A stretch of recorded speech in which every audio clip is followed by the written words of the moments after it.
Next question है, नारी सशक्तिकरण से आप क्या समझते हैं? नारी सशक्तिकरण, नारी सशक्तिकरण का मतलब होता है कि बिना भेदभाव किए हुए, मतलब बिना किसी भेदभाव के जब हम महिलाओं को पुरुषों के बराबर अधिकार, यानी कि शिक्षा पाने का, चुनाव लड़ने का और बाकी सारे काम में बढ़ चढ़कर हिस्सा लेने का जब हम आज़ादी देते हैं महिलाओं को, तो उसे हम कहते हैं नारी सशक्तिकरण।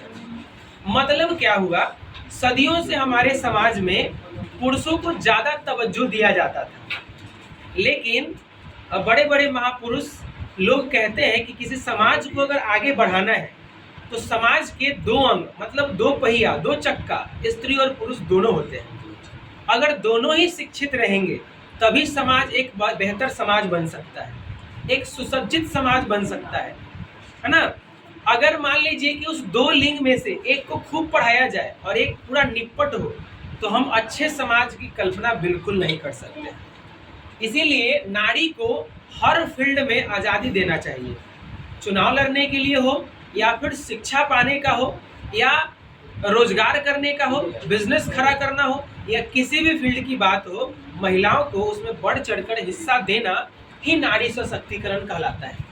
नारी सशक्तिकरण से हमारा देश एक विकसित देश बन सकता है, एक प्रभावशाली देश बन सकता है। लेकिन इसका मिसयूज भी है।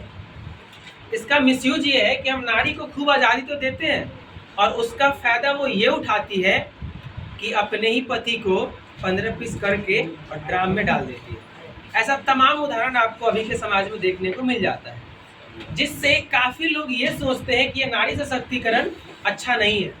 हम लोगों ने एक नारा भी दिया है कि बेटी बचाओ बेटी पढ़ाओ। आज़ादी का मतलब ये नहीं होना चाहिए कि आप अपने आज़ादी का मिसयूज करने लगे।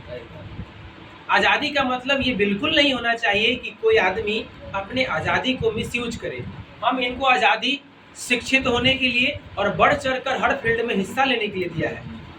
हम लोगों ने लड़ाइयाँ लड़ी है, पुरुषों ने महिलाओं के अधिकार के लिए लड़ाई लड़े हैं। डॉक्टर बी आर अम्बेडकर ने कॉन्स्टिट्यूशन में उनके लिए विशेष प्रावधान किए, लेकिन आज उनका ये मिसयूज कर रहे हैं, जो कि गलत है। ओके।